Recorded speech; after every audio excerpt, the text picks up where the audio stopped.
2047 के विकसित भारत की नींव रखने वाला चुनाव। आप कह सकते हैं कि भारत को तीसरी सबसे बड़ी अर्थव्यवस्था की गारंटी वाला चुनाव, तीसरी सबसे बड़ी आर्थिक महाशक्ति बनाने वाला चुनाव। आप कह सकते हैं कि 140 करोड़ भारतीयों के सपनों और संकल्पों को साकार करने वाला चुनाव।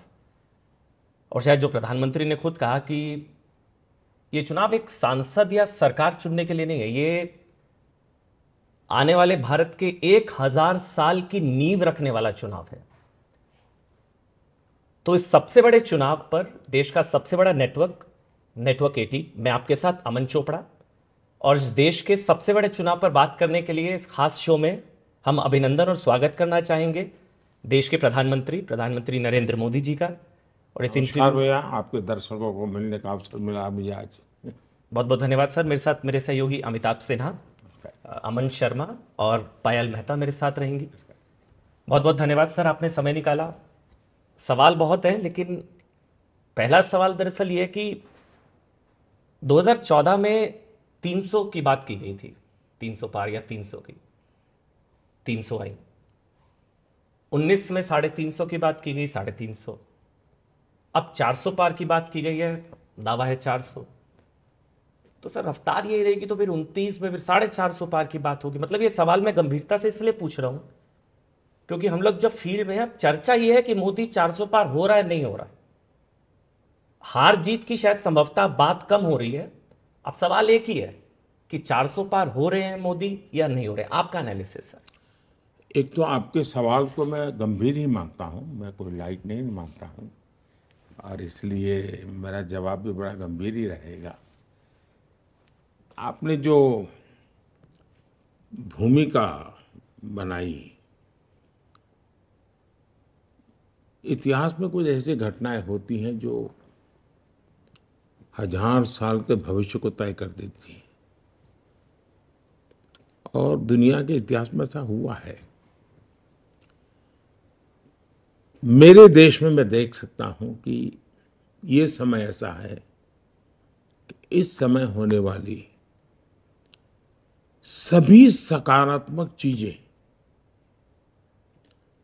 और सभी सकारात्मक शक्तियों को एक आने से 1000 साल के भविष्य की दिशा तय हो जाएगी, और वो भी सकारात्मक होगी। ये मैं बड़े विश्वास के साथ कह रहा हूं। और इस अर्थ में ये चुनाव कई प्रकार से महत्वपूर्ण है। अब ज्यादातर देश का निर्णय आजादी के बाद पैदा हुए लोग वो ही कर रहे हैं, इसलिए नए सिरे से सोचते हैं। 21वीं सदी का जो जीवन है, अथवा 21वीं सदी में जिसने जन्म लिया है जी। वो अब निर्णायक एज ग्रुप में पहुंच गया है। तो एक बहुत बड़ा फैक्टर मैं इसको देख रहा हूं, और उसने बुराइयां देखी नहीं है, लेकिन उसके भीतर एक तड़प है कि दुनिया बदल रही है, हम क्यों नहीं बदलते, क्योंकि वो दुनिया को जानता है। इस देश में आज सबसे बड़ी पॉजिटिव मैं चीज देख रहा हूं वो ये है कि सामान्य मानवी, इसका दूसरा शब्द ही एस्पिरेशन है। हर इंडियन मतलब एस्पिरेशन। ये किसी भी देश की गति का बहुत बड़ा फोर्स होता है, चालक बल होता है, जो मैं देख रहा हूं। और वो सारे निर्णय अपने एस्पिरेशंस को ध्यान में रख के करता है। ये चुनाव वो ये सोचता है कि मेरे एस्पिरेशंस के अनुकूल मुझे क्या मिले क्या नहीं मिले, और मेरा देश ऐसा होगा तो मैं इसे निकालूंगा, इस बात पर केंद्रित हुआ है। दूसरा, इस देश के महिला वर्ग, उन्हें लगा है कि हम एक समाज का एक हिस्सा है, इतना ही नहीं है, हम समाज में बहुत कंट्रीब्यूट कर सकते हैं। हम किसी से कम नहीं हैं, हम कुछ कर सकते हैं, उनके भीतर भी कुछ करना, जो करते हैं उससे अतिरिक्त करना, जो परंपरागत है उससे बाहर जाके करना, ये जज्बा पैदा हुआ है। तो मेरे 30-35 से कम आयु वालों का एस्पिरेशन और देश की 50% मातृशक्ति का ये जज्बा, एक ऐसा कॉम्बिनेशन है जो 1000 साल की नींव रखने के लिए प्रतिबद्ध है।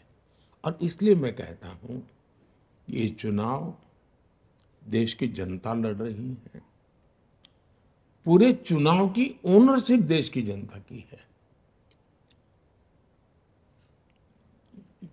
कौन नेता क्या बोलता है, क्यों बोलता है, इसका कोई महत्व मैं नहीं देख रहा हूं जी, क्योंकि जनता मन बना चुकी है। अब छोटे छोटे बच्चों के मैं इंटरव्यू टीवी पे, सोशल मीडिया पे देखता हूं, वो कहते हैं ये होने वाला है, ये होने वाला है। इसका मतलब ये सब कुछ ड्रिवन बाय सोसाइटी है, समाज के द्वारा।